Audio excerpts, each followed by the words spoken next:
In diesem Video möchten wir Ihnen die Möglichkeiten zur mehrdimensionalen Datenanalyse in Cadenza vorstellen. Damit Sie die verfügbaren Werkzeuge richtig einordnen können, geben wir Ihnen zunächst einen kurzen Überblick zu diesem Thema.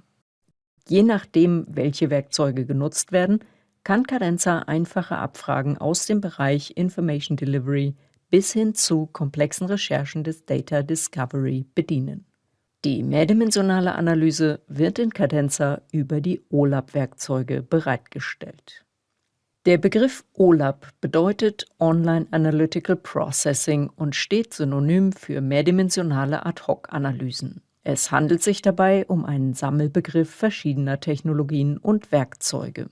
Die OLAP-Werkzeuge ermöglichen eine flexible und interaktive Datenanalyse, in dem der Blickwinkel auf die Daten ganz einfach verändert werden kann, die Granularität der betrachteten Daten angepasst wird und man mit Hilfe der OLAP-Funktionen ganz einfach durch thematisch umfangreiche Datenbestände navigiert. Damit lassen sich auch komplexe Fragestellungen leicht beantworten. In Cadenza wird ein Datensatz über die darin enthaltenen Attribute zur Verfügung gestellt. Die Attribute werden in einer Tabelle als Spalten wiedergegeben. Die Namen der Attribute stehen im Spaltentitel und die einzelnen Ausprägungen der Attribute sind in den Zeilen angegeben. Ein Attribut wird in Cadenza entweder als Dimension oder als Kennzahl definiert. Dimensionen beschreiben die Kennzahlen, indem sie die Daten in Kategorien einteilen. Sie liefern damit den Kontext, in dem die Daten eingeordnet werden und haben einen Einfluss auf die Detailgenauigkeit in der Darstellung der Daten. Dimensionen können unterschiedliche Datentypen haben. Beispiele für Dimensionen sind Zeit- und Ortsangaben, Messparameter oder die Abteilung und Altersklasse von Mitarbeitenden in einem Personaldatensatz. Kennzahlen sind messbare Größen. Sie enthalten numerische quantitative Werte. Diese können aggregiert, also zum Beispiel zusammengezählt werden. Typische Beispiele sind Messwerte, Verkaufszahlen, Stückzahlen oder Kostenangaben. Dimensionen können in einer hierarchischen Beziehung zueinander stehen. Diese Beziehungen werden in Cadenza konfiguriert, um den Zusammenhang zwischen Dimensionen in der Datenauswertung zu nutzen. So können übergeordnete Dimensionen in die darunterliegenden Kategorien aufgeschlüsselt werden oder einzelne Kategorien werden strukturiert in der übergeordneten Dimension zusammengefasst. Die Kennzahlen einer Datensicht werden entsprechend der ausgewählten Hierarchieebene aggregiert. Ein typisches Beispiel sind Verwaltungs- und Organisationseinheiten wie Bundesland, Landkreis und Gemeinde. Der Wechsel in eine höher gelegene Hierarchieebene bei der Datenabfrage wird als Drill-Up bezeichnet, die umgekehrte Bewegung als Drill-Down. Auch Datumsattribute enthalten eine Hierarchie. Sie können die Daten auf das Jahr, Quartal oder den Monat aggregieren oder die einzelnen Werte pro Tag anzeigen.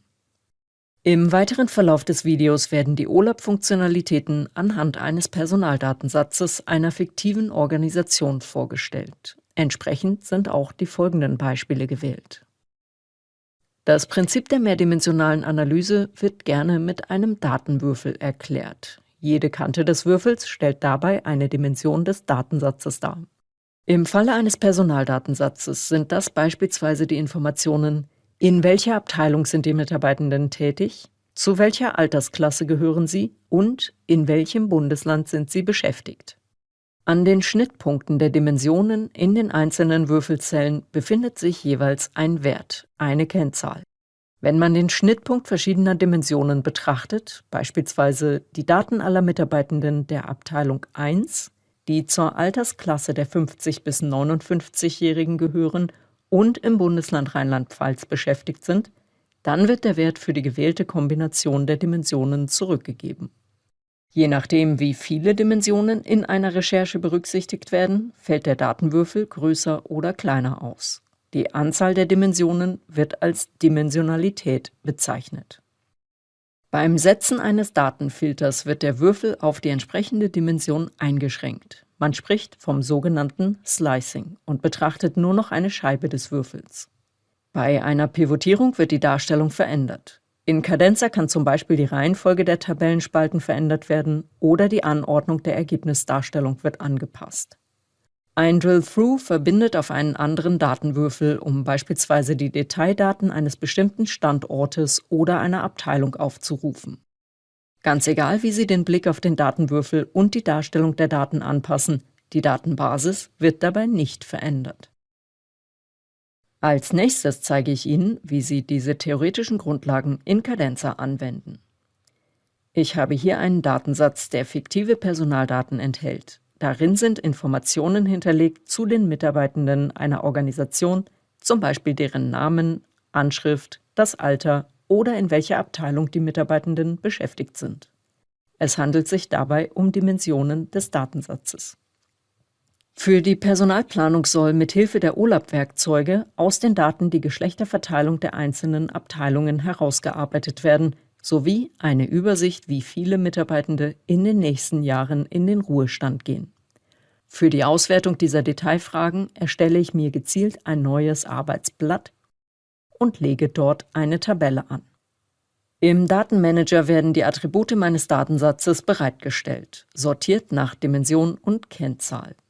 Per Drag and Drop füge ich die Attribute hinzu, die für meine Auswertung relevant sind. Zunächst die Kennzahl Anzahl der Mitarbeitenden. In der Tabelle wird die Gesamtanzahl der Mitarbeitenden ausgegeben. Für eine Aufschlüsselung der Mitarbeitenden nach ihrem Geschlecht kann ich nun die entsprechende Dimension in die Zeilendarstellung hinzufügen. Jetzt zeigt die Tabelle zeilenweise, wie viele Mitarbeitende welchen Geschlechts in der Organisation angestellt sind. Die Gesamtanzahl aller Mitarbeitenden kann zusätzlich über die Spaltengesamtwerte ausgegeben werden. Aus der Tabelle ist sofort ersichtlich, dass das Verhältnis von männlichen zu weiblichen Mitarbeitenden nahezu ausgeglichen ist. Wie verteilen sich nun die Geschlechterverhältnisse auf die einzelnen Abteilungen? Um dies in der Tabelle abzubilden, füge ich die Dimension Abteilung in die Zeilendarstellung der Tabelle hinzu. Mit jeder Dimension, die hinzugefügt wird, erhöht sich die Dimensionalität des betrachteten Datensatzes. Die Kennzahlen werden auf die neu hinzugekommenen Informationen aufgeschlüsselt. In der Tabelle wird jetzt die Geschlechterverteilung für die einzelnen Abteilungen angezeigt. Die Reihenfolge der Spalten kann noch angepasst werden. Damit ändert sich auch der Fokus in der Tabelle. Die Datengrundlage bleibt dabei unverändert. In Bezug auf den Datenwürfel ändere ich die Anordnung der Dimensionen. Für einen weiteren Perspektivwechsel kann die Tabelle zusätzlich noch pivotiert werden.